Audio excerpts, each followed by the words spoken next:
Okay.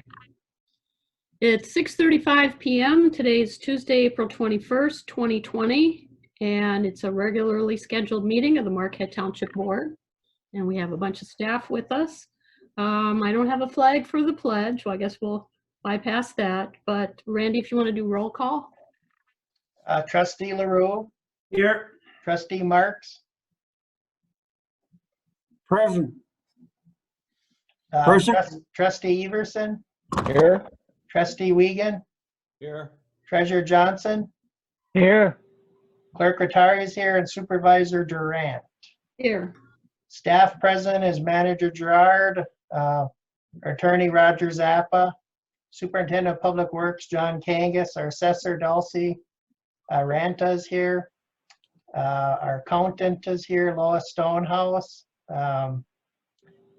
and our Billing Clerk Brenda Helgren is here also. And Fire Chief Shanahan. And Fire Chief Shanahan is here too. And the committee members present, from what I can see, is Michael Springer, and he's with Planning, Recreation, and Roads. And we have a county commissioner with us tonight, Johnny DePietro also. I think you missed Jason as well. Oh, and Jason's here also. Jason's here also. Planner McCarthy is here, and he's the planner zoning administrator. And we have Frank Walsh sitting in also. Yeah, he'll be in for our discussion later. Yes. So he's listening in. Okay, thank you for that. Do we have public make any comments? Doesn't look like we do. I have no public comment on my email at this time, so. Yeah. Skips 2 and 3. We can go with the consent agenda tonight. And I'll put that on the screen, Lynn, so everyone can see it here. Hold on. Okay.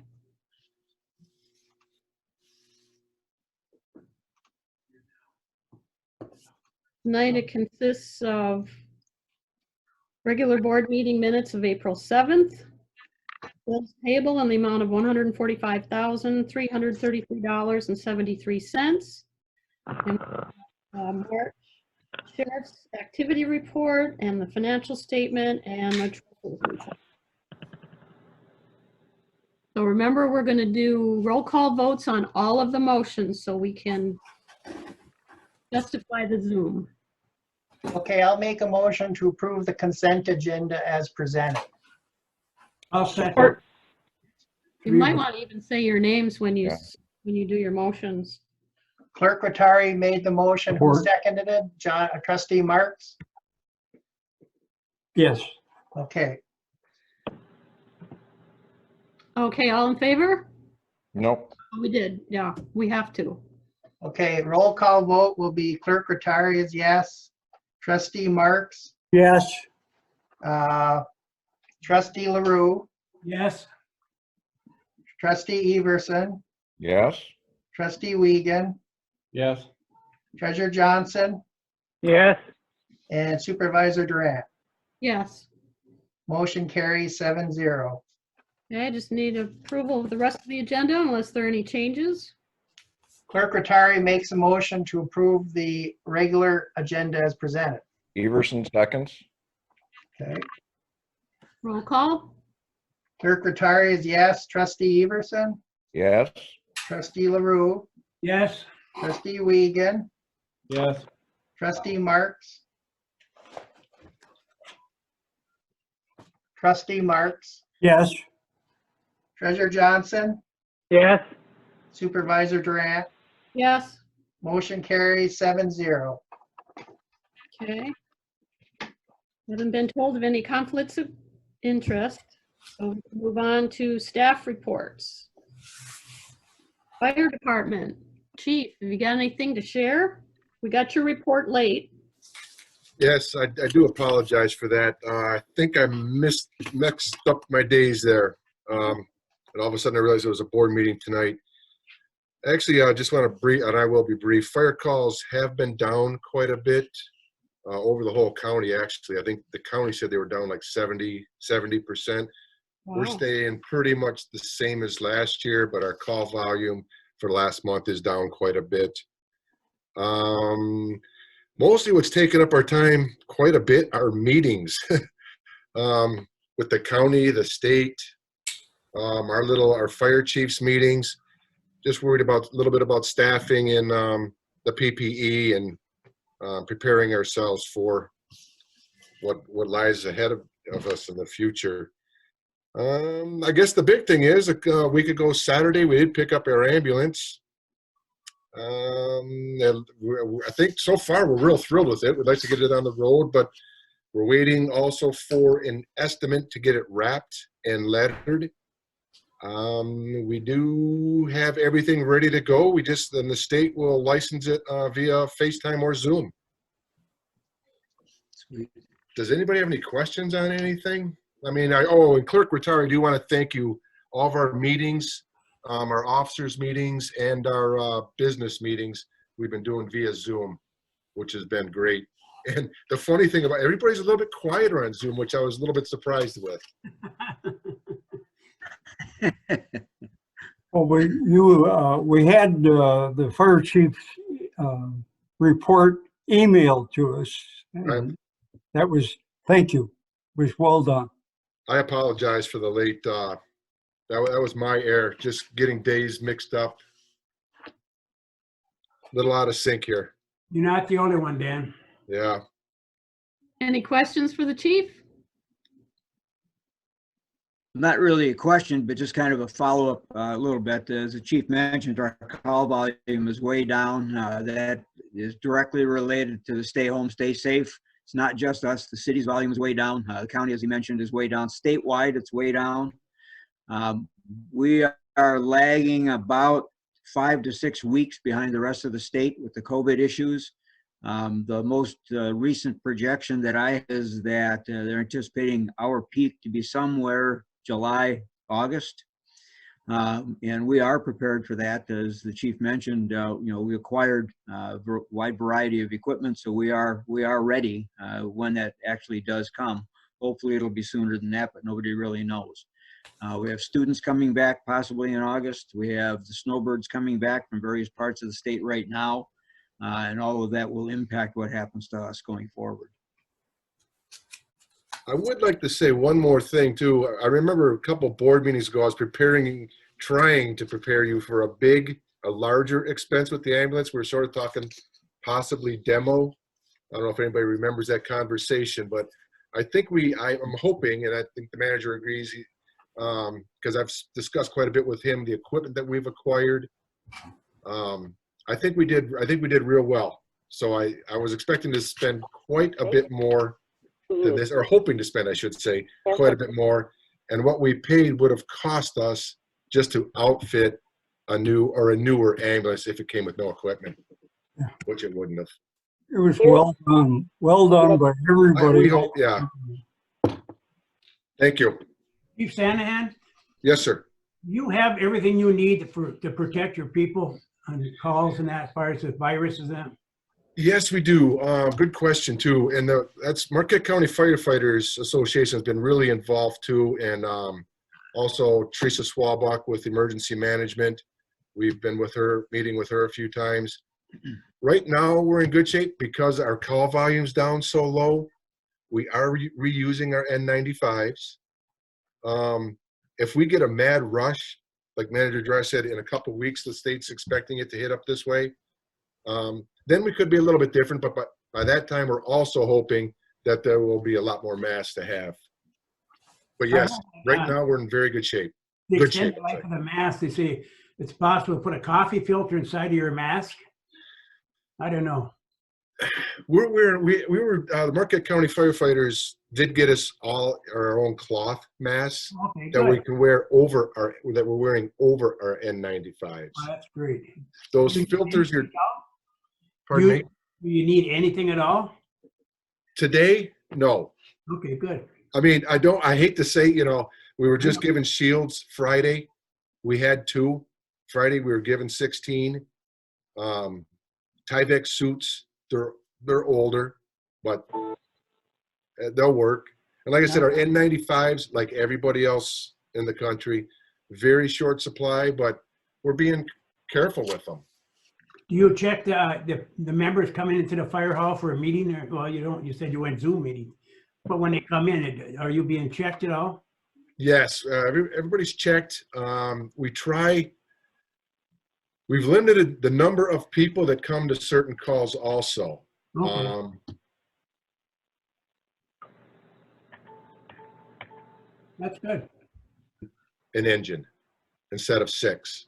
They sit on the opposite sides.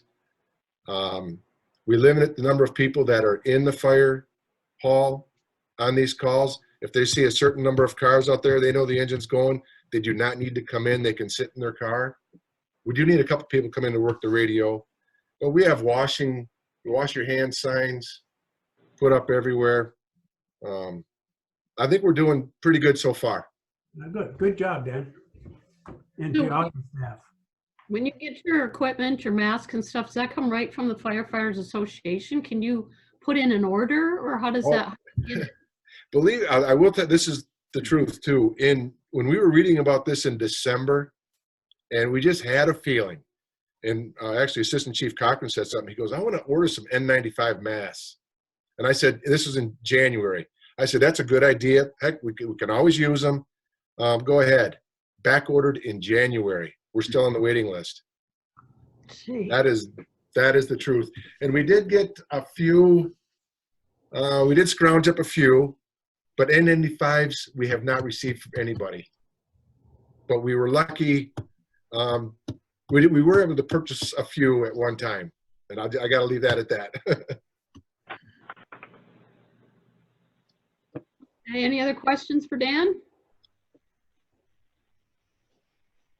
Okay, good. Thanks for the. I guess I got one. Yeah. Sure, go ahead. And when do you think that the bids or proposals or whatever you have out for the wrapping will be in? I was hoping today. Okay. I met with Joe on Friday, and we went over, and he gave me some ideas, and I said, well, would you send them to me? And I was hoping to hear from him today. Oh, okay. And also just our SCBA for our grant. And I'm sure I hope the federal government's going to be a little bit lenient on that, but we need to spend that money, but they're not even making, they're Scott's SCBAs. They're not even making them right now. They're only making mass. So I'm sure they'll understand, but just an FYI. What happens to that request then? Does it go away, or do you? No, that money's there, and I'm waiting. We have till August. Okay. Isn't that, that comes quick, but they're not even making them right now. So I figured sometime this week I will get with our representative, federal representative, and see what and I'm sure they'll make extenuating circumstances. They'll let us slide. My guess is they'll extend the time frame. Yeah, I think they're going to have to for everybody. I would assume they would have to, but it's just an FYI. Okay. Nothing else? Okay. Public Works, Mr. John. What can you share Good with us? evening. I'm here. Can you hear me? Yep. Okay, so we've been looking a little bit at preliminary numbers as far as impact to our operations, water usage in particular. I think it's a little premature to give you anything solid just because we haven't been through a complete billing cycle yet. We will be here in another week and a half. When Brenda runs those numbers, I think we're going to know what we're looking at as far as bill payment performance goes. So far, as of today, it looked pretty decent, I would say. As far as pumpage goes from the well field, we are down approximately 55,000 gallons per week on average from prior months. That's based on a 3-month running average, but just to give you a general idea, and I would assume that the majority of that is directly related to a reduction in commercial usage, motels, restaurants, that kind of thing, any business that's currently closed.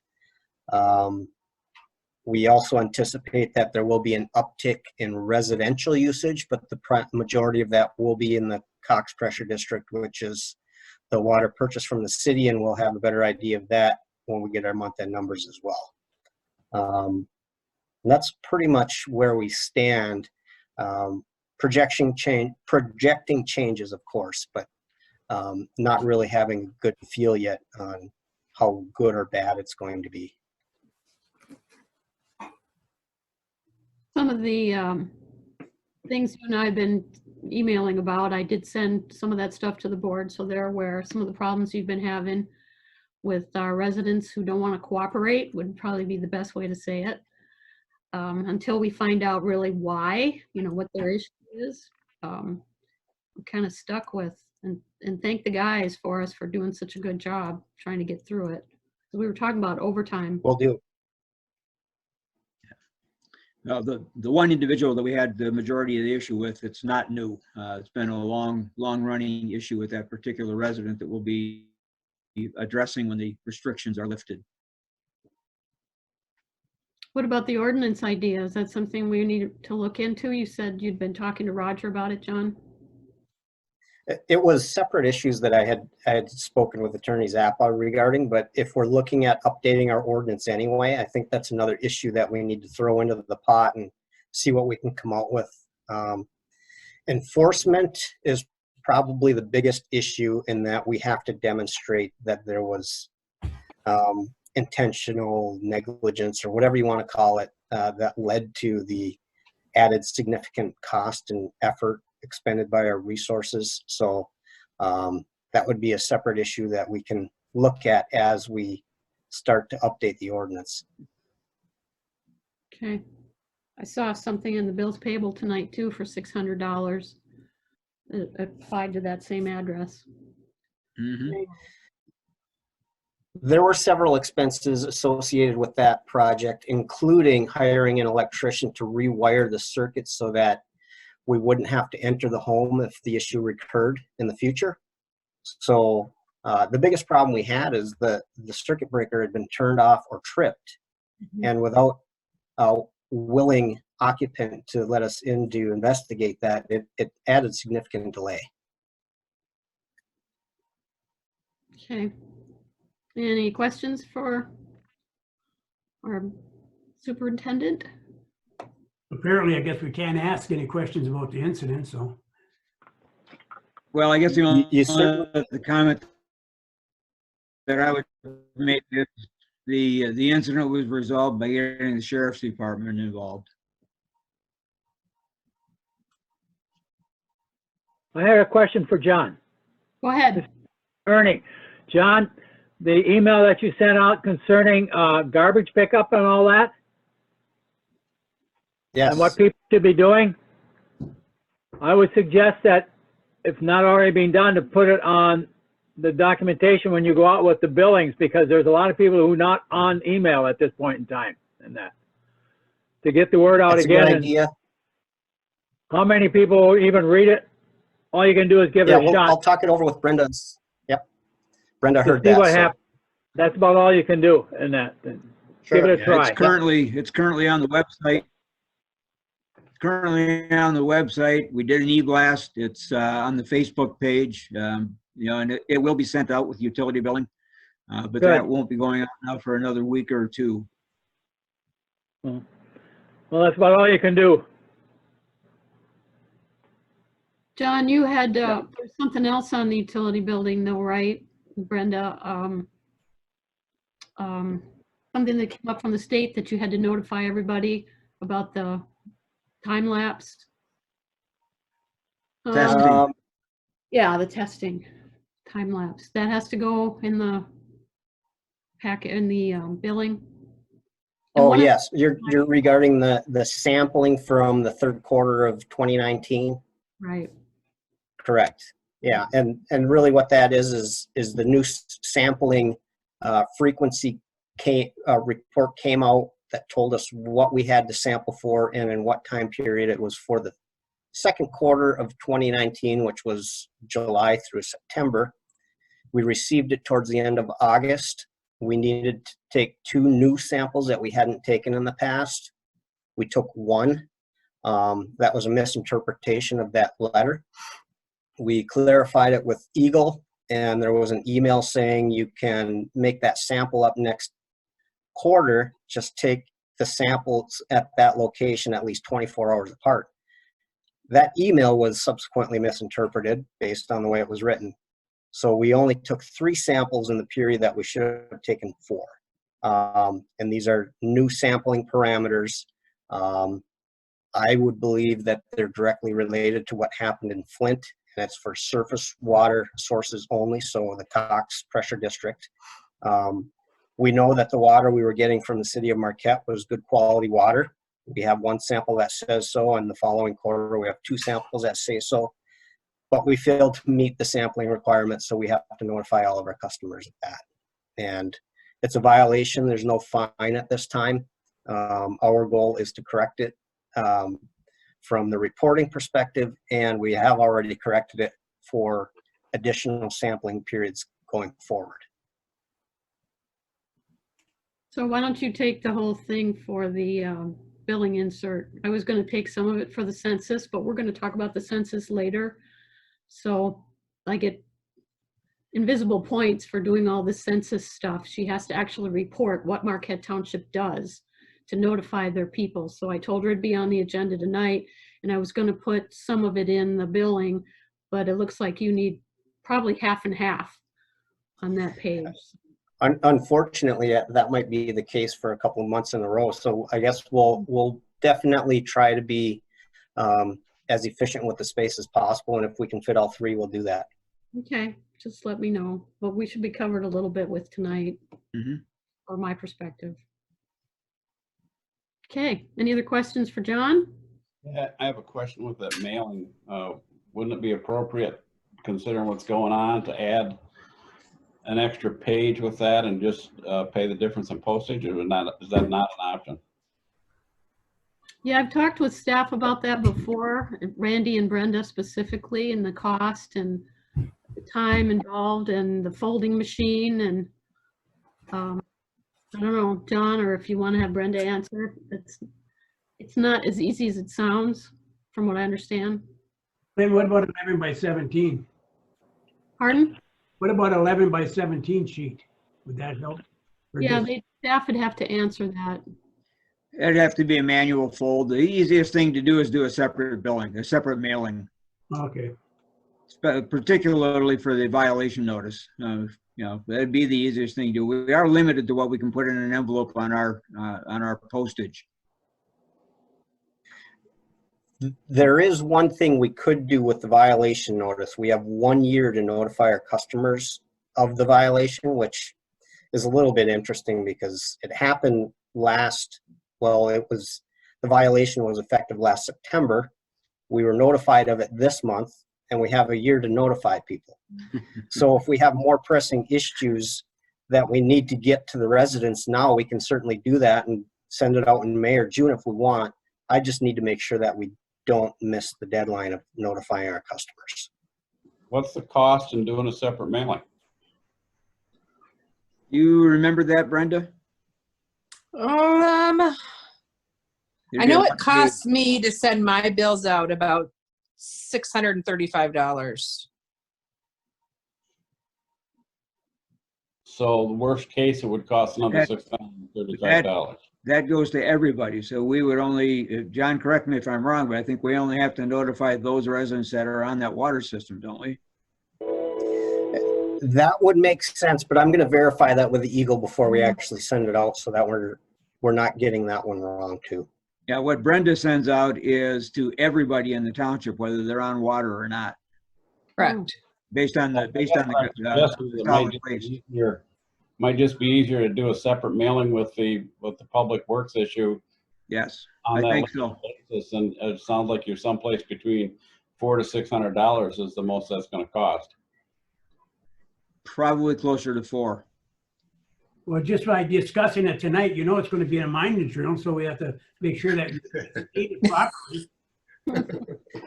I would have no problem contacting Lisa myself tomorrow if she was available. Word it properly and just say that you'll get a notice later or something like that. So don't go out and say, well, the water's bad in the township, you know, something like that. Well, it's not even that. It's simply one test got missed. Yeah, well, that's, I mean, as long as that message gets out there. Okay. Okay. Just let me know if I need to get you something next week then for the bills, or however you want to do it's fine. Anything else, John? Brenda, is that you? No. Petrel's dog. Yeah. Okay, let's move on to assessing then. Ms. Delsey. Hello. So we finished out with settlement for treasuries. So our taxes for 2019 are all wrapped out. We received our notification from the county, so I'm able to do the final disbursement. I stopped at the office yesterday. My days are blending a little bit, and picked up what I had to so I could write out the checks, and then I will return those to the office to give to Clerk Rattari so he can countersign the checks, and we will get those out yet this week. The station, I believe, took place, and I'm just waiting for the paperwork to come in so we can see what our millage rollback fraction will be. So that way I can work with Manager Gerard and adjust any of our proposed tax revenues based upon where we ended our board review, what went through county equalization, and how much our millages are going to roll back. Because I know Attorney Zappa has also been requesting that number for some of the ballot language. So we know exactly what the proposed millage would be, how much it would generate for how many years. Supervisor Durant had asked me where we're at with some of our Michigan tax tribunals. We have pending right now Meyer and Odavero's 2 properties. I just went on to the Laura website and did a search to see if there was anybody that has filed for their 2020s. And as of now, we don't have anybody that has filed. However, the deadline isn't until June. So we're kind of in a waiting pattern here to see if anybody is going to appeal their 2020 assessments. The last pending thing that I have to do to meet deadline for the first part of June is anybody that protested to the March board review is required to be noticed in writing. And I still have to send out those notices. Had we not been under the current situation in the country, they would have already went out, but I have until June 7th, I believe, is the date that they are required to be noticed in writing. So that's where we're at for where we should be this time of year under normal conditions. Supervisor Durant had also asked me for some of the impacts for exemptions that have been occurring in Marquette Township. So we had a charitable exemption that was granted at the March board review that took $38,000 in taxable value off of the assessment roll, and that was for the Nakemanon. They filled out the proper application that's required by the State Tax Commission. They met all the qualifications, and so rightfully they should be considered as tax exempt. So that was the only charitable exemption that we have granted in the last almost 3 to 4 years. So that's new going forward for this year. And also the supervisor had asked the impact that we're seeing with the disabled veterans exemption. So I went back into our database and pulled up in 2014, the first year that we saw the impact locally. We had taxable value of $670,101 that has been removed from the assessment roll. And to give you a perspective, that would have been 8 taxpayers back in 2014 that applied and qualified. Then for 2020, it's up to 10 property owners, and the taxable value is $973,200.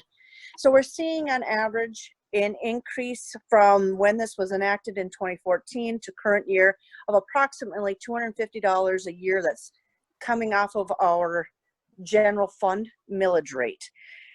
When I sit down with Manager Gerard after we have our county equalization, we generally already account for this reduction, but I know the question had come up what we're seeing locally and how much of an impact that is. Okay, excellent. Any questions for Dulcie? I have one question. How are we assessing everyone in the township? Is that something like, I think I heard before, every 5 years you have to do that, Dels? The statute requires that every property is to be reviewed every year for any changes.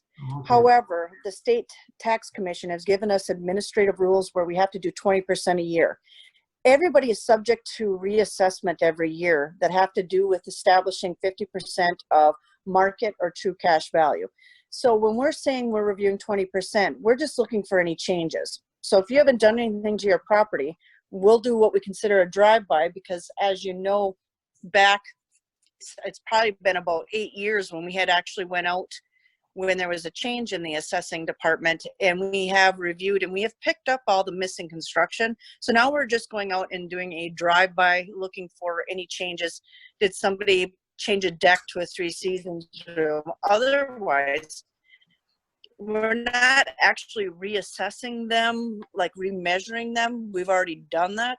The only thing that we're doing is looking at market conditions, analyzing sales, land values. We do that on a yearly basis. Oh, thank you. You're welcome. How many parcels is that for, Dolls? Commercial and residential? How many have you got? Well, we have just shy of 2,800 when you look at our personal property, commercial forest, timber cutover. We have commercial, residential, and industrial. So when we look at all the classes, we're required to review 20% of each class every year for just doing like drive-bys, physical inspections, looking to see if there's been any noticeable changes. Did they build a garage without a building permit? Did they change the use of a deck and turn it into a 3 seasons room or a 4 seasons room? Any of those changes, or if they added any land improvements, such as they paved their driveway when previously we didn't have that paving. So 20% of 2,800. I probably shouldn't do this off the top of my head because you'll lose all faith in me as your assessor. 100, about 400. Okay, yeah, yeah. And if something comes up like this year, we are waiting for a lot more guidance from the state tax commission. I've been on a lot of other meetings taking place because we're in unknown territory right now. We're looking for some guidance as to what they're going to allow. So if we're not able to get the 20% this year, are they going to say, all right, well, what's your plan to be compliant, taking into account what you're able to get done this year with this virus, and how many percent you have to add every year thereafter to stay on cycle. So we're just waiting for some guidance from the state on that as well. Yeah, so your 20% is about 560 parcels. Right. Okay.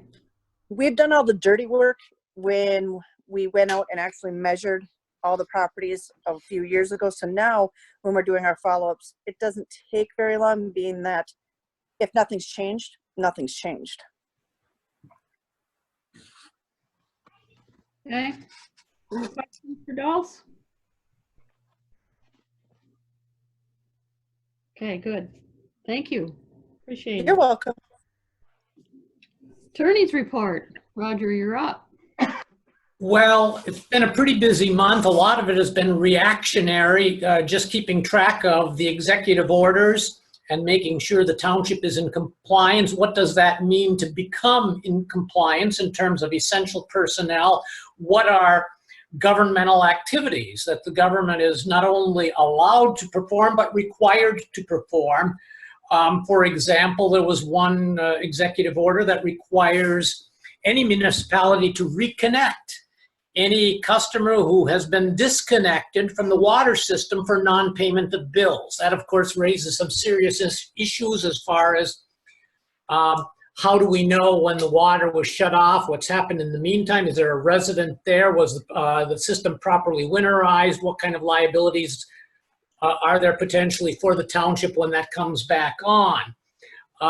Just in terms of what type of preparedness plans are we required to adopt? A couple of the executive orders specifically require the township to have plans in place. Have taken a look at those.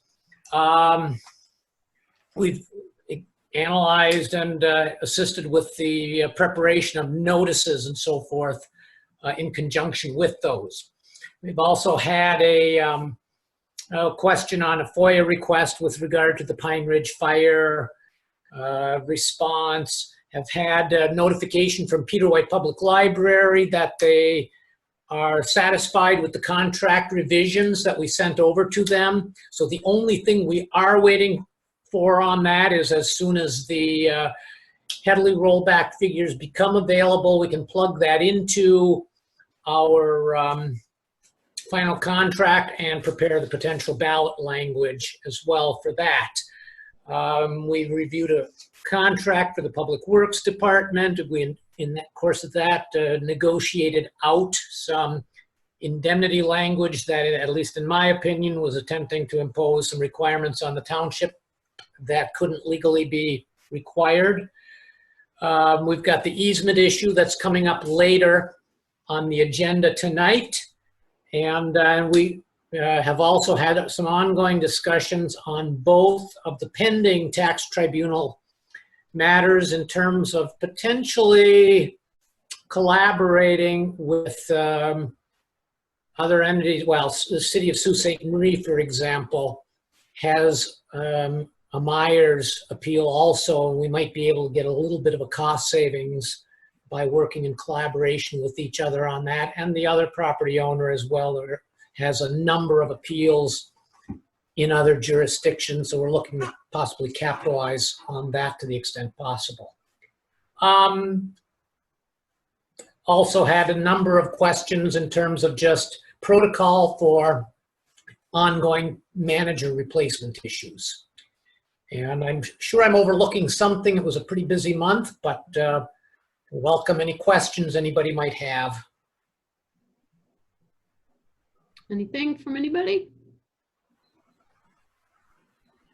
I think he covered it. Okay, thanks, Roger. Okay, community linkage. Consider recommendation by Michigan Census 2020.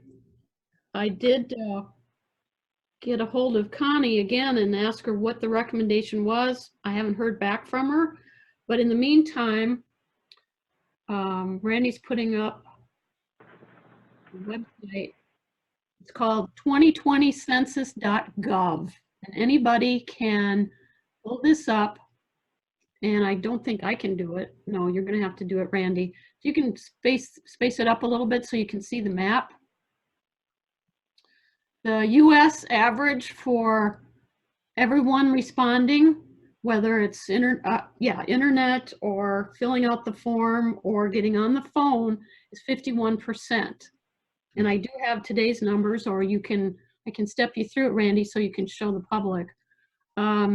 We have today's date, and the mode would be total unless you want to do internet. You can click on the state and pull Michigan down. And then you have to go down to the bottom where it says town and township. Click on that first, actually. Then you can pull down, select town, go up. There you go. And go down to Marquette Township. And the city of Marquette's right with it. So you can pull either one up. Oh, a little bit back. Marquette Charter. And hang on a second. And there we are. So we are today 62.6%. We have more response from our residents in Marquette Charter Township than the nation, the state of Michigan, and Marquette. So you can put each one of those in there. The nation, 51% of the whole nation has responded. 57.2 is the state of Michigan, and the city of Marquette is 61.9. So we're just a little bit ahead of them. There was also an article in, you can take that off if you want to. There was an article in the April 20th paper, which was yesterday, about how the census affects Michigan schools. And it is extremely important. You know, most cases when people talk taxes, the school issue is the #1 thing that they're concerned with, because while they have their favorite little interests for taxing, the schools are always the #1 conversation piece. So unless we make sure we have all of our kids counted as well as everybody else, the federal funding is not going to be complete. We did find out 10 years ago that there were, I hate to throw a number out, but I thought she said about 5,000 kids that were not counted. And I don't know if that was, I'd have to check with her to make sure, in the county or in the city or where exactly that was. But she said so couldn't have been 5,000 kids in the township. So I'm thinking it's got to be Marquette or the county. And, in the county. And that's going to cover, it's not with their money, but that's Head Start and school breakfast and the lunches and special education. It's a conglomerate. So that's just one facet of what is so important about the census. If we don't get correct counts, obviously the state representation is another issue. I did have another chart that she sent me that's not as easy to get up, and it showed some of these numbers. But when I went down to the bottom, it didn't say Marquette Township. So I was concerned why we were missed and what the numbers were. So when she went back and looked at it, she realized that there was some kind of a shift. And Johnny, you'll get a kick out of this. I'm guessing that our numbers were incorrect on this other screen that she had, this other report that's put out, because the township is split with redistricting. You remember that happened about 10 years ago because she couldn't, well, in the last 10 years, I should say, she couldn't figure out why the number didn't match. And I said, the only thing I can think of is that because we're considered two districts, two precincts. Well, not to the precincts as far as the voting goes. I mean, like Clerk Rattari's voting, we have 2 precincts in the township, but maybe the precinct is the same word when it's looking at county representation, because we have 2 representatives. We've got Johnny DePietro and we have Stephen Adamini, which is very unusual in one township. So, especially our size. So she's gonna present that to, I suppose, her division manager or boss or whatever, and see if they can get our numbers correct. But I just want to impress on everybody how important it is to fill out those forms or get online and do it. The questions they ask are totally geared around the types of funding that the federal government provides. So again, schools and the school lunches, that covers some of the private schools too, and I don't know exactly how, but the article in the paper refers to that. So I can show that to you too. You won't be able to see it, but it even shows up correct. Looks like it's backwards. But anyway, that's yesterday's Mining Journal talking about it. So that's really all I had to share about the census. Anybody, I don't know if I can answer questions if anybody has any. Well, then for the for the census, there's a little catchy little phrase there: 9 questions for 10 years of benefits. Okay. You know? So it really, that's what it is. You'll suffer if you don't fill it out for 10 years before they do another census. So it's very important that they fill that out and get that in so we have the accurate information. Yep. We've been putting stuff on the website and in our packets before of all the different things that this covers. I can't even think of all of them right now, but the schools obviously are the biggest one. Right. Making sure our counts are right. Okay. 7B then is information on, if you remember, and Mike Springer could chip in on this too later. Hey, Lynn, I got something from Mike I can put on the screen, and I'll put it on the screen right now. Okay. It discusses that, so let me do that. Remember, we've been working with Michigan State University, and this ties into the MDOT corridor project. Who knows if they'll actually start this next year. A lot of the stuff was supposed to start in July and August, which is why these sessions were being held.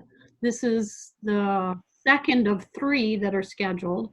You can see some of the folks in the top picture that went to the December meeting. And this next meeting is supposed to be, and I don't see the problem that it wouldn't be, the before and after shots. There have been a lot of pictures submitted and to MSU, and they put this together. And if you remember or have attended some of those other meetings, we had them in the community room. They had the big poster boards, and it showed before and after shots of what the corridor could look like. So this is focusing on, it's just not the corridor improvement. This is a tie-in to the improvement.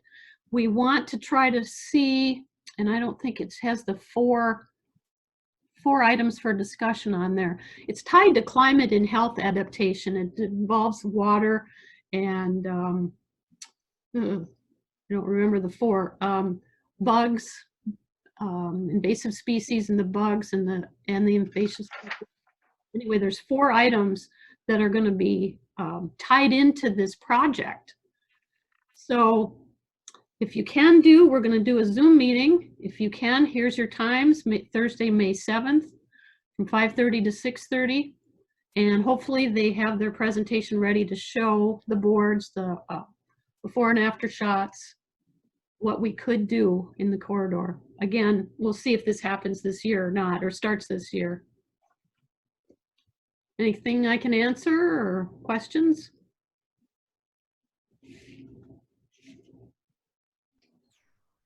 If Mike's got anything to share, we could do that during comments at the end. All right, committee updates. I'll tell you one thing about our events committee on June 20th and August 1st. I think it's a little bit up in the air yet for the car show on the June 20th. We're just going to play it by ear and see what happens with this virus. And the same thing with August 1st. So, yeah. I figured that, but I have full of meetings, so. Well, we have not had a community events committee meeting recently, but on a webinar yesterday, we were informed that the state sales tax for April is about 50%, about half of what it should have been, which means that our revenue sharing for the next 3 revenue sharing payments this year, we get a revenue payment about every 2 months, are going to be significantly less than what we relied on for the establishment of the budget. So I'm not sure that we're even going to have funds to be able to run those events. Right. We're looking at that very closely. We just had this webinar yesterday afternoon. And essentially, the message that we got was from the federal support standpoint, unless you're in Macomb, Oakland, Wayne, or Kent County, forget it. That was pretty much our message that we got pretty strongly. Mm-hmm. Okay. That's too bad. Share some more. You're going to have your first planning meeting Zoom tomorrow. Yeah, for the road committee, there's nothing going on. We haven't had a meeting in a couple of months. First planning commission in a month or so is going to be tomorrow, and we'll make a report on that at the next meeting. Okay.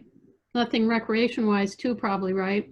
No, that meeting was just before this one, so we'll do that one at the next meeting also. Okay.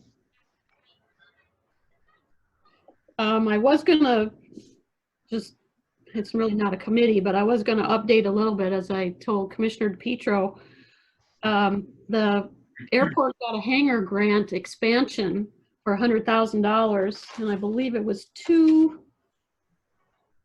total project cost was $325,757, and then they got Michigan Department of Agriculture and Rural Development grant of $100,000. So they will have to pick up $225,000 of that, but they're expanding hangar 665. So that was one of the things I wanted to have you know about the county, because we didn't get together with our commissioners this month, obviously. There are a couple of tenants too at the airport that have asked for reduced rent of the county. And they're saying if it's either reduced in half or eliminated for a couple months, April, May, and June, it looks like both of them, that they'll pick it up after from July to December. So obviously they're feeling it. One of them is Upper Peninsula Malt Company, rents one of the buildings. They have a rent to own. And they're seeing a decrease, of course. They asked for half. And then Boreal Aviation is also asking for, because of flight schedule changes and fuel requests that are decreasing, they're asking to defer their payments. So the county approved that. And that's really all he had to share. He can speak to that in comments later too, if you want to, Johnny. Thank you.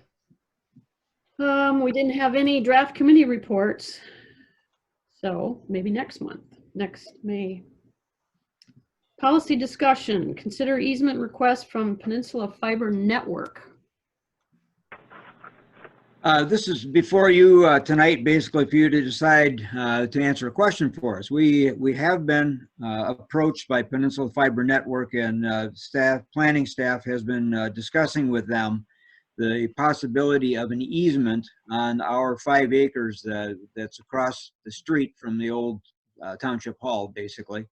What they would like to do is to utilize the about roughly 200 feet of the access road from County Road 492 to the back of the Lafayette collision facility to provide fiber services to Goodwill. Since you are the property owners, we're bringing it to you basically for a determination as to whether you even wish to have an easement on your property, and if so, would there be any conditions that you wanted to attach to that easement? And Roger has had, as he mentioned, he's had some very brief discussion with myself, and I believe possibly with Planner Zoning Administrator McCarthy regarding this request. And as I say, we're bringing it to you as the property owner to, first of all, determine if you're even interested in having an easement, and then if you are, what kinds of conditions might you want to see in that easement agreement. So that's why it's before you tonight. We do not have a recommendation for you. It's for you to consider at this point. I got a question for Randy. The question I have, if you don't mind, would be, would this easement, where they're going to place a conduit 30 feet, 30 inches under the would that detract from the possible sale of that property? Well, that's a question that you folks need to answer. I don't know if it would or not. You know, as it sits right now, you have that as a rear access to the facilities that are adjacent to Goodwill. That could be a provision. You know, if you want to grant the easement, you could have a provision that it's not an exclusive easement, that, you know, we own it basically, and if they need to move it, then they have to move it on their dime. Okay, I think that's important, and when you look at the information that's been provided, they just want to have it in there, and they want to have control over it. I think if it takes away from the value of the property in any way at all, as they are requesting it, we should deny it. This is Ernie. I have some questions too. Okay, go ahead.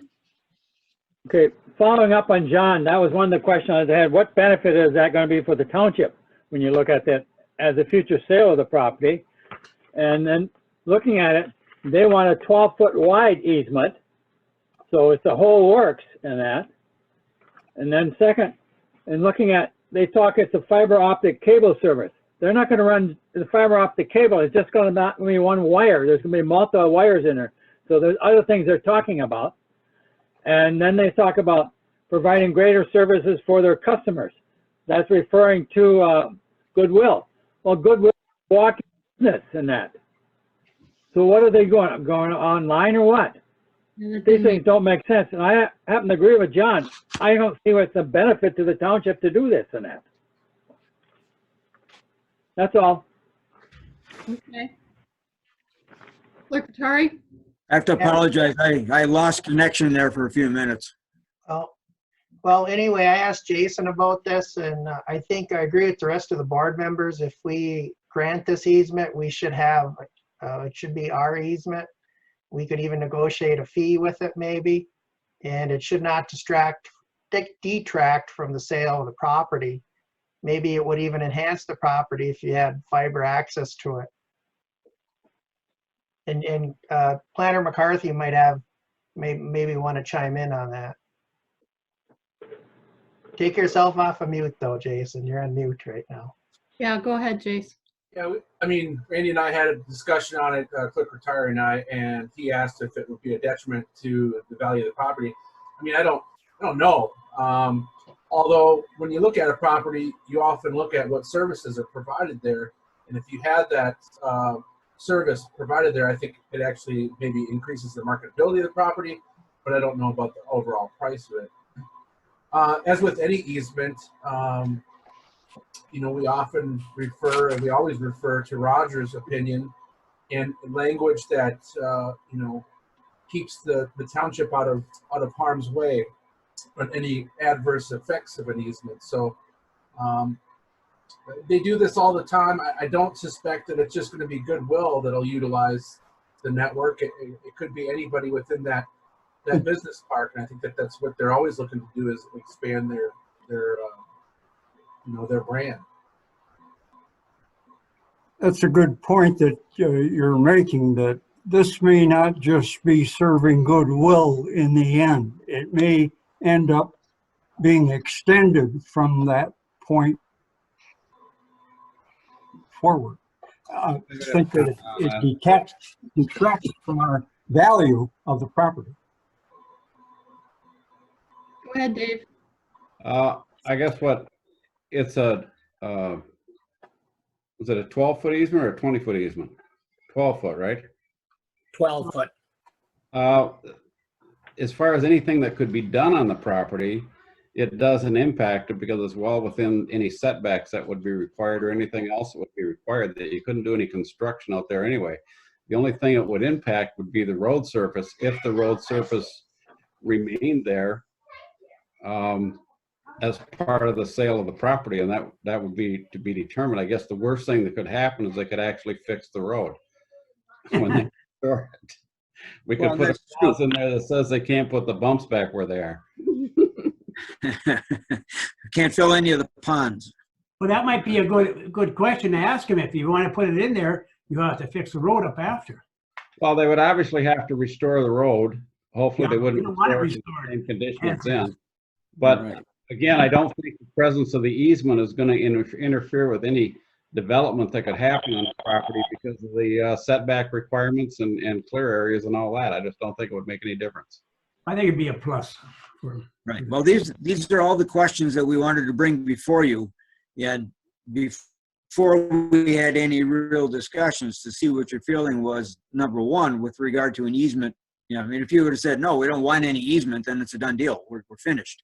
But if you want to grant the easement, then we would need to have an indication of what conditions you might want to put on that easement so we can negotiate that with them. This is Roger Zappa.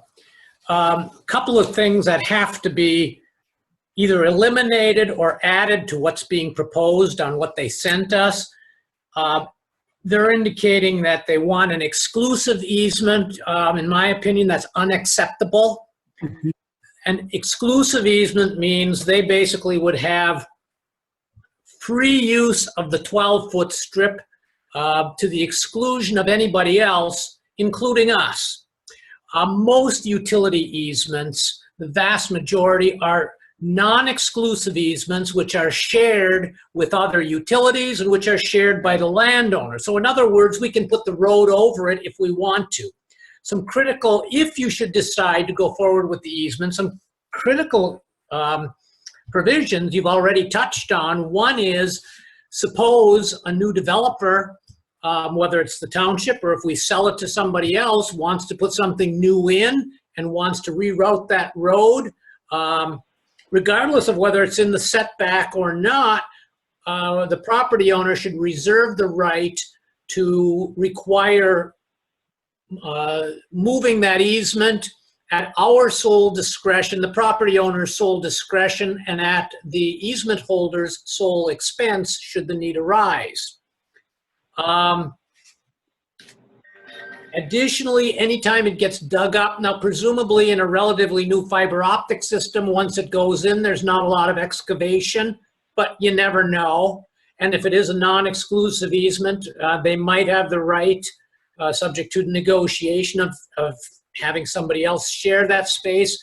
Absolutely imperative that if the road is there, that it be and excavation occurs, that the surface of the road be returned to as good or better condition than it was before the excavation took place. And there are a few other provisions as well, but those are starting points that would need to be modified in what's being proposed. Roger, I got a question for you, Pete, here. Does that have to be 30 inches deep? And what happens if we do something with the road and improve it or dig it down? Because the road is a little bit higher than the road on the south side, or the property on the south side. What happens? Does it have to be 30 inches down? Well, that's kind of a two-part question. I don't have the technical expertise to say that it can't be 25 inches or it can't be 49 inches down to, I don't know if that's an industry standard, but that goes back to that issue of supposing we want to completely change the grade of that road for whatever reason, and it no longer makes sense for us to have that easement or that cable in there. We can have a provision that says, now we don't want it there anymore, you have to move it at your expense. Jason, go ahead. Yeah, considering everything that's been said, if there's a consensus to move it forward and that you want to see something, then Roger and I can work on a draft easement language that is much tighter than what was proposed. And that usually happens. Somebody sends over something that they want to be completely exclusive, and we chop it up and dissect it. So if there's consensus for it to move forward, we can do that, prepare it for the next meeting, and also answer some of those questions. What is their intention with the easement? Are they going to be servicing other, properties that abut that, or I'm sure it's to expand their network, right? So hopefully we'll be able to firm those things up. If there's consensus, then you can give us some direction so we can go back and go back to the drawing board. That'd be a good suggestion, Jason. We take it till next week and you and Roger can look at it and just see, because we're here to help our residents and our business community, but make sure that we protect ourselves. And by if you two sit down and talk about it and discuss it and put a little more protections in for the township, I think it might seem different next meeting. Do we have consensus, or do you want a motion that the board wants to go forward with this to give it to legal? This is Ernie. I think the direction we go, I think go back to legal and let them come up with something. I agree to that. I agree, it should move forward with legal. You want a motion, anybody? Or do you just want consensus? Jason, what works better for you? Have a motion or just consensus? Consensus is fine. Okay. Do we have 7 of us agreeing? I agree. I agree. Okay. I'd like to see if there was something in it for the township too. Well, I think in the beginning it said there was $1 consideration. I think that's kind of ridiculous unless I read it too fast. $1? No, that's what's said. Roger and Jason can work on that a little bit. Yeah, that's not going to win me over. They have to be admitted to That's what we pay for our sewer easements. Yeah. All right, so we'll put that on the next agenda. They must not want it very bad if they only want to pay $1 for it. They want to see if we jump. That's Yeah. all. No. Oh, hi. Okay. Hey, Lynn, our manager lost connection to his computer, so he's rebooting it and hope he'll be back shortly. Okay. All right, and nothing else on that? Any more questions or anything? All right, so we'll put down next meeting. Then we can consider, it's 7:40, consider renewal of customer service agreement with Kennedy Industries for SCADA. That falls to John. And so what you have before you is a renewal agreement. It's a one-year extension of the current agreement we have for our SCADA equipment service with Kennedy Industries. The township has had a long-standing relationship with them. You also have in your packet the annual cost increase associated with that. This is basically a housekeeping item, and that this is the first time I've seen the agreement as the renewal, so I asked Attorney Zappa to review it. He did find some things that required revision, actually removal, because I believe it was liability language that was not proper for municipal agreements. He can speak further on that if you wish. But my recommendation is to approve the agreement as presented, as we've already paid the fee associated with it, unfortunately. So the $31.50 and the $15.65 are already taken out, paid, checks written? That is correct.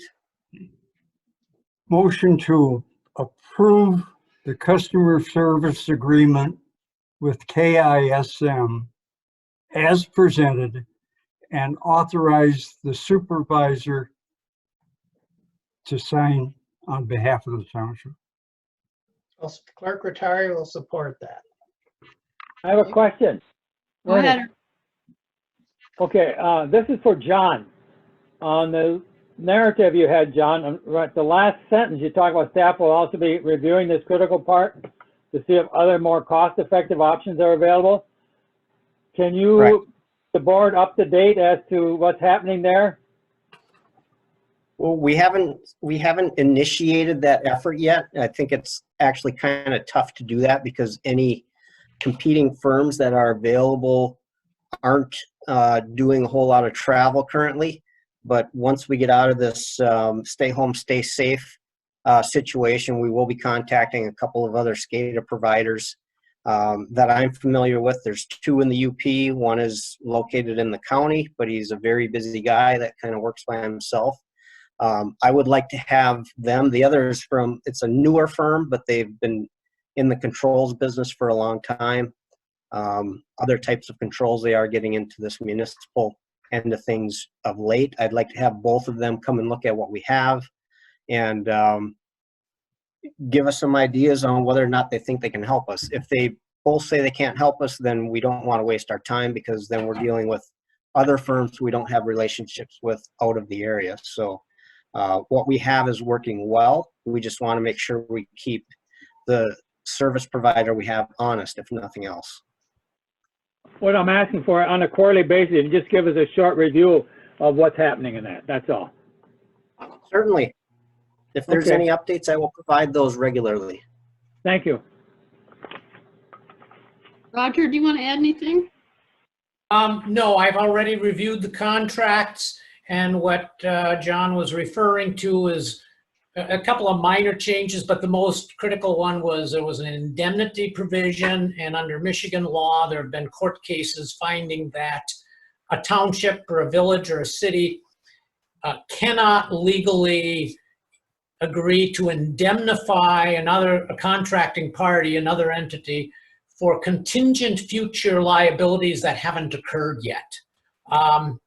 These crop up periodically in contracts and agreements, and they're perfectly permissible and actually relatively common in commercial contracts with non-governmental entities. They've agreed to some alternate language in it that I felt was a satisfactory compromise. So I have no further objections to the content of the agreement. Okay. So we have a motion and support. I don't know if we need to wait for John to come back on. Why don't you go ahead and take the vote? Unless somebody else has questions, if you want to wait for John. He's coming back here shortly. I'm back. Okay. Sorry about that. Did anybody have any questions for John? No, I don't. Okay, we have a motion. Go ahead, Clerk Rattari. Trustee Marks, Yes, Clerk Rattari is yes. Trustee Everson, Yes. Trustee Wiegand, Yes. Trustee LaRue, Yes, Treasurer Johnson, Yes. and Supervisor Durant. Yes. Motion carries 7-0. Okay. Thank you. Mhm.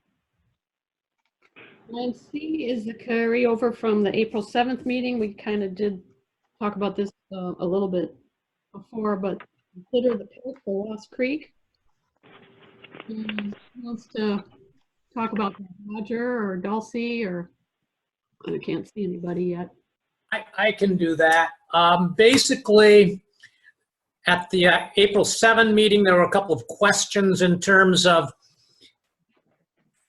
the payment in lieu of taxes is based on 4% of the shelter rents of all of the units. Then for those units that are leased or rented to parties who do not qualify as low-income individuals or families, we're entitled to tax, well, we're entitled to send them a bill, which is not actually a tax, in addition to the 4% shelter rents. That is what the 82,000 roughly tax bill or payment in lieu of tax bill was for 2019. I indicated I would check and get back to you in terms of whether they are current on the 4% for those units that are in dispute. And the assessor / deputy treasurer has confirmed that yes, they are indeed current on those. So what remains in dispute is strictly that that billing for the excess on those units. They are still paying the 4% for the units that are in dispute, as they should be. And that was a question I couldn't answer at the last meeting. As recently as today, the manager and deputy treasurer and I have been circulating emails of trying to figure out how to sit down best and evaluate making a counter proposal to what's been offered. The Lost Creek management has proposed to pay beginning in 2020 for the 2020 tax year, roughly $44,000 instead of $82,000 on that. They paid nothing so far. Again, that's the differential. The portion that remains in dispute is very much like a tax tribunal appeal, because it's going to be based largely on what is the fair value of those units. And the fair value, according to appraisers that might be hired or to tax tribunal rules, if it was a tax tribunal case, are based on 3 components. You've got the sales comparison, the income capitalization, and the cost less depreciation approach. All 3 should probably be evaluated and analyzed. Long story short, some things work really well over Zoom meetings and others don't. And this is one of those things where we are probably going to have to spread out a fair number of forms, papers, assessment cards, records that each of us has put together on our own, compare notes, and come up with a plan or recommendation. I don't see that working. We're kind of waiting by Zoom or a phone conference really at this point, and I know the deputy treasurer had emailed her agreement with that today. So as soon as we can figure out whether we're at the opposite ends of the table with our masks on, I'm not sure, we haven't nailed it down that closely yet. It's a fairly important thing we need to do, but I don't see us making that progress until we have the face-to-face sit down to analyze the basis of, I don't know that we're going to have a whole lot of comparable sales to look at, but especially the cost less depreciation. I won't bore the board with all the details, but a 1% capitalization rate difference, for example, on that can make a very large difference on what the fair market value should be. And that's really what's going to be in dispute, is reaching what is a fair market value for those units from a tax perspective, because that's what your starting point is for an assessment, either under a payment in lieu of taxes when it's not based on shelter rents, as it is for this type of a situation. So we need to do that. I'm still cautiously optimistic. We're going to come up with a time, place, and way of doing that in the next few days. That's where it's at. So we've had discussions amongst ourselves. The next step will be, once the manager and deputy treasurer and I sit down and meet and analyze those and compare our own thoughts and calculations, is to bring a recommendation to the board, because we obviously have no authority to compromise on that one way or the other. But that's the next step, and I would certainly hope that could be by the May 5th meeting. We'll see to some extent what the next week holds. One of the concerns that that director had was the comparables that were mentioned or had been thrown out before, because we only have so many rental properties to compare with in the township. So I don't know how we can go out, go into the county with including Torvilles or anybody else that has rentals, if you remember that discussion. I do. They have to be comparable, and that's kind of a broad, ambiguous term to some extent, but I don't think we're going to have as much difficulty finding comparable sales of apartment units as we do, just by means of example, big box stores. Right. When we get an appraisal that costs us thousands of dollars in those types of tax tribunal cases, we not only go to other counties, frequently go to the Lower Peninsula, to other states. We've had appraisals performed on behalf of Marquette Township where our comparable sales are in Milwaukee or suburbs of Chicago. And again, the key is comparable. So you have to look at the community at issue, the square footage of the units or the structures involved, and to some degree the clientele of who's renting. But there are ways of accomplishing that. And I don't know that anybody is suggesting at this point that either party undertakes a formal appraisal, because that would be a significant expense, and it kind of may defeat the purpose of what we're trying to accomplish here, although I wouldn't rule that out, but I don't think it's in the cards right now. But all of the township personnel have had a lot of experience on assessing and analyzing those types of factors, both in apartment units, commercial, non-commercial. So I think we can come up with a reasonably good recommendation on what type of a number makes sense in this particular circumstance. We may not agree on it when we present it, but that's the next step. Mm-hmm. Okay, any questions from anybody? When will it ever get over with? Well, right now, I neglected to add, there is a Michigan Court of Appeals case involving the city of Grand Rapids that I've been following, and not much is happening in that. Briefs have been filed. It looks like a fairly comparable issue. I have left messages for the attorney who's representing the city of Grand Rapids, because that involves a PILT situation and the charge over and above the shelter rent percentage, just like we have in our agreement. And she has not returned my messages. I suspect that's largely due to the fact that we've been on this stay home, stay safe situation for so long. Although my first message to her was shortly before that went into effect.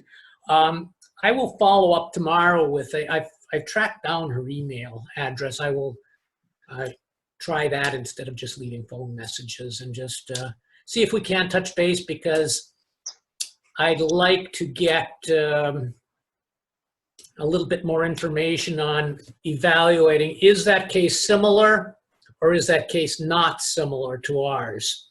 Do you want me to reach out to their assessor, Roger? Yeah, if you could do that, that'd be great. Okay, I will email you tomorrow and give you the name of the parties even. Well, obviously. Probably Paula Jastifer. What's that? Is the assessor Paula Jastifer? Well, I don't have the name of the assessor, but I have the name of the property owner that's disputing the assessment for the payment in lieu of taxes. Okay. It's escaping me at the moment, but I do have that.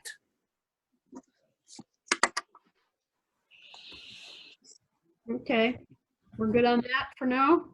Yeah, just a comment, Lynn, I pity the next group that comes before the board looking for a PILT agreement. This board, anyway. Yep. Okay. Well, I have the nebulous distinction of representing the township back in 1998 then, when this was sought. And there was a recommendation against that, or at least attempting to negotiate a higher percentage on the shelter rents. And the board didn't have an issue with trying to get a higher percentage, but basically Mishta said if it was not 4%, then the project was dead. And then that's where the disagreement arose, as well as it better for the project to be dead and some other type of development go in, or to move forward with it. And that's, I don't necessarily disagree with the 4%, but I guess what I would be looking for the next time around is a whole lot clearer language on how the additional PILT payments are calculated. I would concur. However, that comes straight from our the wisdom of our Michigan legislature. That's right in the statute. Yep, statutory requirement. Yeah, we did on that one. Neither side made that one up. It's in the statute, and it's only been in the last couple of years that anybody has challenged that, I guess, or has even applied it, because many communities that have that language, even in their ordinance, which is authorized directly by the statute, apparently have not been enforcing it for years and years, that they've been accepting the shelter rent percentage for all of these years and haven't followed up to even determine whether any of these units are being rented or leased to parties that don't qualify as low-income persons or families. So with the... it would be nice to see him pay the disputed amount ahead of time and then argue the point. Well, it would, though in fairness... How it works. In fairness, that's kind of what they're proposing on what, from our last in-person meeting. It's not a proposal that agrees to everything that we build, but they are proposing to make annual payments until there is either a statutory, a legislative, or a court resolution of the interpretation of that language. So that's what's being discussed, and what hopefully we will be back for very soon with some type of counter offer. That'd be a start. Well, Okay. I know what Roger was talking about, because some of that stuff brings back memories and that. There was a lot of good discussion back there and that. And I was not in favor of the 4% at that point in time, because we could go as high as 10%. And that's the way it was in that. So it's your fault. Sounded like an admission. Yeah. Okay. anyway, our participants can keep their game face on and know that the board is behind them. All right, we can go down to public comment. We do have Commissioner DePietro, We've got Mike Springer. Lois? Any I do not, Lynn, I do not have any email public comment, so. Okay. I don't know if you guys wanted to add anything. Johnny, have you got anything to say? Yes, I do. Thank you for the opportunity. One of the reasons why that excuse me, that $100,000 grant was approved because Envoy Airlines were decommissioning all their smaller planes and going to the larger ones. This was planned a year and a half ago. They didn't realize that this virus 19 was going to come through the whole country like this. So anyways, they're still going to go ahead with the expansion of the hangar 665. And they're going to prepare that hangar for their larger planes. And hopefully they'll have more than 2 passengers on the plane as they're seeing at this time. So anyways, they're looking into the 21st century to get this kind of done in preparation that everything will come back to normal eventually. When you're talking larger plane, how many more seats? Is it like twice the size or? About twice the size of what they, because the ridership had been up, and K.I. Sawyer went from 82% up to 93% just before the virus hit the country. And that's what Envoy was looking at, filling those seats. So we'll see what the future holds for the rest of the world, including the United States. And one of the things I really wanted to do was to thank you and Randy for us having our monthly meetings, and with Commissioner Adam meeting myself, because during that 1 hour to almost 2 hour face-to-face discussion of activities that are going on in Marquette Township and Marquette County, we get the Q&A is very educational because we learn a lot from you and Randy, or from Randy and you, and then with Steve, Commissioner Adamini, myself, it really helps us look at different issues that are coming up, and we can plan also with you. So it's very nice that we can educate each other ahead of each board meeting and let the board members hear what's going on between the township and Marquette County. So thank you very much for that. Yeah, and with that, I want everybody to stay safe and healthy. You know, I mean, this here, I don't think anybody in their 70s would ever had seen this coming 60 years ago even. So hang in there and be strong. Thank you. Thanks. And the floor is back to you, Lynn. Okay. I'm glad you zoomed in. Thanks. Thank you for the invite. Sure. Michael, you want to talk about the meeting at all, or are you good? It's on mute, looks like. Yeah, I thought I'd give him an opportunity. There he is. Yes, but he's gonna take himself off of mute. Okay. Anything you want to share? Oh, there he goes. I just sent Randy Rotari something through a chat message, I Yeah, think. I'll put it up here. Hold on 1 second here. Basically, tomorrow's agenda for the Planning Commission meeting. And one of the things that we're going to have at the top of the meeting, oh, great, Randy, thank you, is the, under new business, 6B, the Marquette Area Climate and Health Adaptation Action Project update. And we're going to have Wayne Bea zooming in from Michigan State University to explain what the next part of this process is. Quick reminder, it's a grant we applied for and we received, and it's going to help us with visioning along the US 41 corridor.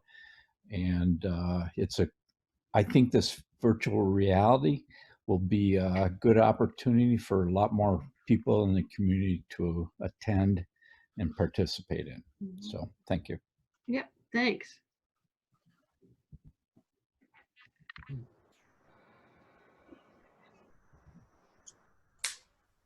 Okay, any announcements anybody has? Secretary does. Okay, go for it. We had our petitions for the board were due at 4 o'clock today for the partisan. We had 7 people file. I am not going to say the names because they do have till Friday to withdraw their names if possible. So I will wait until after that. If you did miss the filing for partisan, you have until July 16th at 4 o'clock, which is the independent candidate filing. And the requirements are different for that than partisan. So see me or see Lois to get those requirements. And then you will, if you file that July 16th, you will go to the November ballot as an independent. Okay, good deal. Manager's report. You do have a printed report. I really don't have a lot to add to it. Most of what we've been doing for the last couple of weeks is responding to governor's executive orders, which is up to, I think, 44 now. We are in compliance with all of those. We don't have any of our boats in the water, no motors. So at any event, staff is continuing to work remotely, although we are spending more time, more of the staff members are spending more time with meetings coming up and that here in the office. We are maintaining our spacing and keeping the place clean. As it sits right now, we have none of our township staff or family members that we're aware of that are impacted by the COVID-19, which is a wonderful thing for us, and continue to plug along. That's good to hear. Questions? Questions for the manager? I have one. Randy, do you have enough equipment for the, I should say, the safety equipment for all the employees when you need it? We do, and we've modified it. I think John is still on. Yeah, John is still on. We've modified our working structures. For instance, in the fire department, we were concerned that most of our senior officers, our leadership, are full-time day folks. So we've been alternating the chief and the assistant chief on different shifts, so they're not together. In case one of them gets infected, it doesn't take out the whole command structure. On Public Works, we've modified the structure where we have only 3 on at a time, and they are operating out of separate vehicles. We had a little scare with one of the families, but it turned out to be negative. So that caused us to go back and reevaluate our staffing structure, and we've accommodated that issue. And John can speak to that if he wishes to. We're still providing the full coverage for the full time. It's just we're separating the workers out that we're not riding 2 in a truck any longer. 6-foot spacing. Follow-up question, Randy. When you say they're going on separate vehicles, do we have enough vehicles, or should we consider renting 1 or 2 that we need? That's why we have a 3 on at a time. And basically, if any of the others need to be called in on an emergency basis, then they get to the shop, and we have enough vehicles to get them to the work sites. Okay, fine. Plus, we got a car sitting there. They could use that if they have. Yeah, we do. And, and we have talked about that, Ernie. We've talked about what happens if we run into an issue. We do have, we have a corporate account with Enterprise, which is just up the street. So if we need vehicles, we can get them. That's good. You want to add anything, John? No, only to echo what Randy indicated. I think barring any unforeseen emergency, we should be in good shape with the staff we have currently. Everyone else that's on the work from home status each week knows that if their phone rings, they've got to be ready to jump because they are working from home. We are intending to deal with any issue that comes up as if we're operating normally. With regard to equipment, we're well equipped for the service workers. They have all the things that they need. Here in the office, we have restrictions. Basically, nobody's coming in that isn't supposed to be here. The building and grounds crew are doing sanitization twice a day through here. All of us, we pretty much replaced our bloodstream with Purell. So we've got lots of that going on here as well. The fire department, however, we had with the acquisition of that second ambulance, timing could not have been better because all of the supplies that came with that really bolstered the fire department's supplies as well. Good. It was nice to buy the $25,000 worth of supplies and get the ambulance thrown in. Yeah, it was pretty much the delivery vehicle. But that worked out really well. So I think we're in pretty good shape. I'm talking with our building and grounds folks almost daily about where they are with supplies, and we're in good shape. Nobody knows what's going to happen come May 1st, whether they're going to extend the stay, the stay and be safe, stay home and be safe, or whether they're going to start identifying some businesses that are going to be allowed to open on a limited basis. We just don't know at this point. I got follow up. Oh, go ahead, Dan. I have a question if no one else. I just had one question for Randy, so. Go ahead, Dan.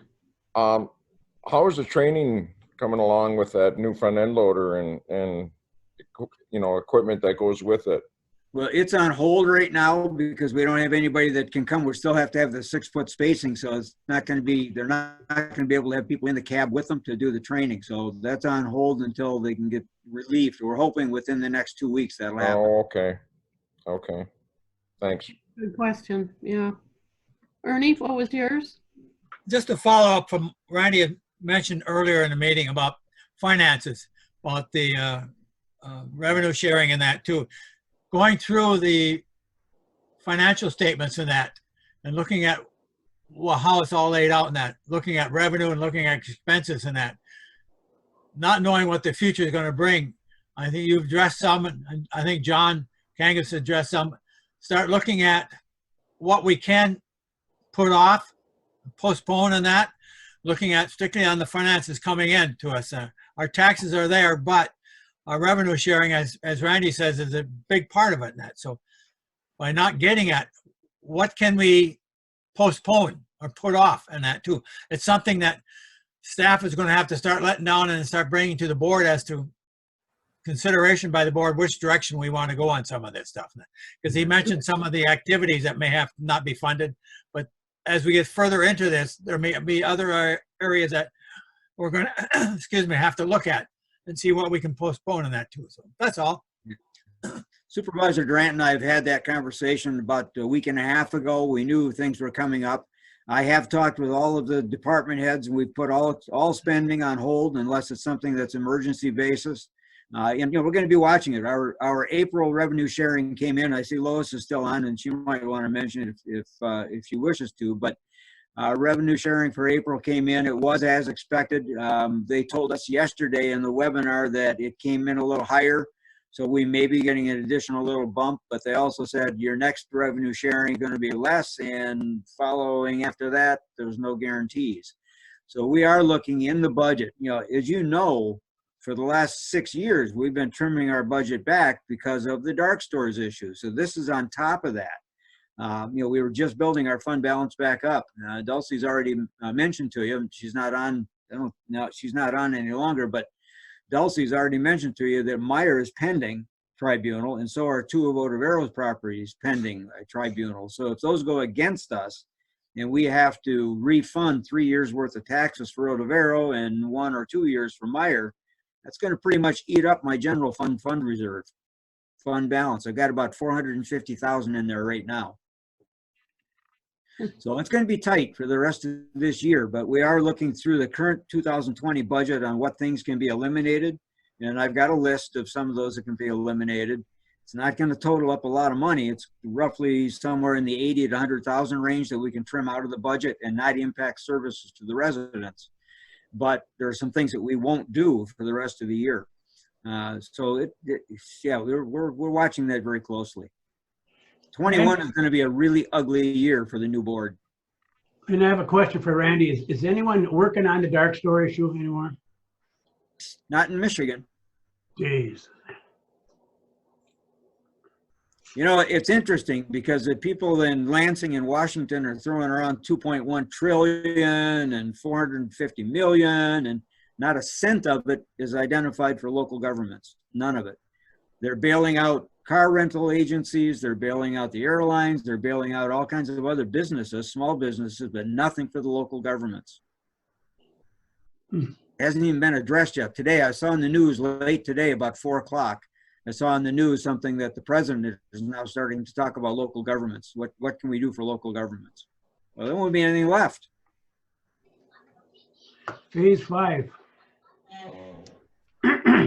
If you look at the financials, I went down the budget lines, and we're pretty holding to 10 to 30% of budget so far, which is where we should be. Where we should be.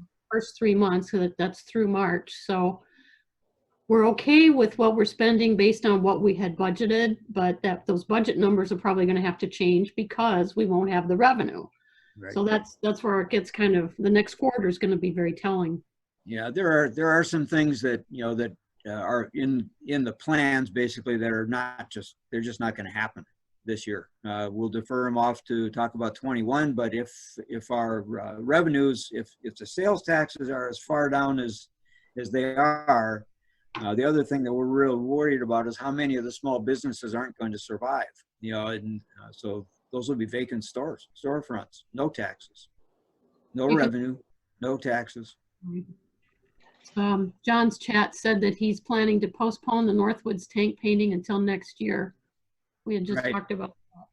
Yeah, that's one of the things that we're talking about. You know, we do have some commitments we have to meet. We have to meet the road commitments that, you know, that the residents funded. So we have to meet those. But there are some other things that we're going to delay or put off that we had talked about. Facilities, not on the map anymore. Any other questions for the manager? Thank you. Okay, Randy, we've only had like 4 motions, I think, if you want to review those. I will. Okay, so the first motion was to approve the consent agenda as presented, and that passed 7-0 roll call. The second motion was to approve the regular agenda as presented, and that was approved. It wasn't a motion, but we had consensus on 9A to allow staff to go forward and negotiate that easement for us. So that's an action item for staff. Motion on 9B was to approve the customer service agreement with Kennedy Industries for our SCADA system, and that was approved 7-0 roll call vote. Okay. So far, we've just got the Peninsula Network discussion possibly on the May 5th meeting or next agenda, unless somebody gives me something else. Any board member comment? Glenn, Pete? Go ahead. I don't know if we need a flag to say the Pledge of Allegiance. I think we miss out on some of that, so. Yeah. I think it wouldn't hurt to say the Pledge of Allegiance even without a flag. I can look out my front window and see the neighbor's flag up there, so. Did you see the woman in town? Might have been a week ago on Channel 6. I forget what time it was. It was 7 o'clock or something. She was out there with a flag saying the Pledge of Allegiance, and then she got some of the crowd, some of her neighbors to come out and say it. So that was kind of different. For the next meeting, I'll have a flag. I agree. I think it's a nice touch. Yeah, and I'll I have think a flag next meeting. if you can't, I'm sure Randy Rotari can pull one up from someplace. Yeah, I can probably put one on the screen next time. There you go. Good idea. Why don't we just, if we're going to do another Zoom, why don't we just move the flag from the boardroom to be behind Clerk Rotari so we can all see it? It's heavy. Or I can get a picture, one or the other. Put it on the screen. Okay. Nothing else? Hey, Lynn. Yes, sir. To answer your question about the aircraft that you posed to Mr. DePietro, they have right now they're running 50 and 70 seat versions. It's gonna Oh. be a 90 seat. They're looking at 90 to 110 seat versions to replace it with. Yeah, it's just a stretched airplane.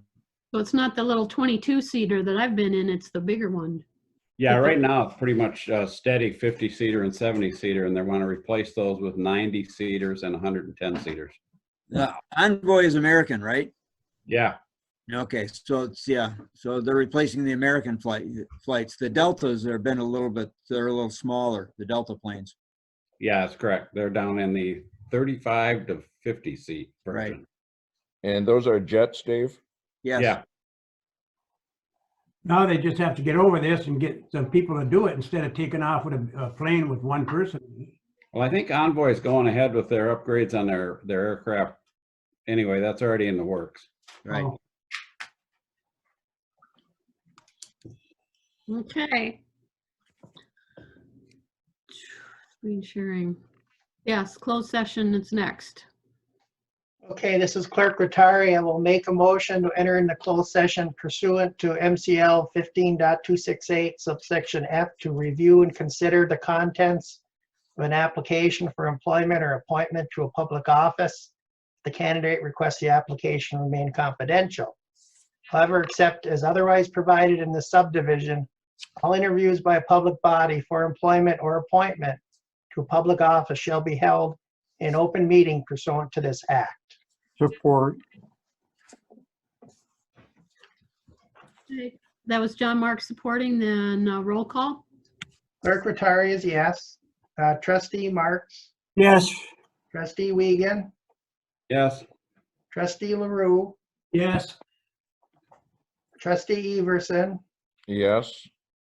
Treasurer Johnson, Yes. and Supervisor Durant. Yes.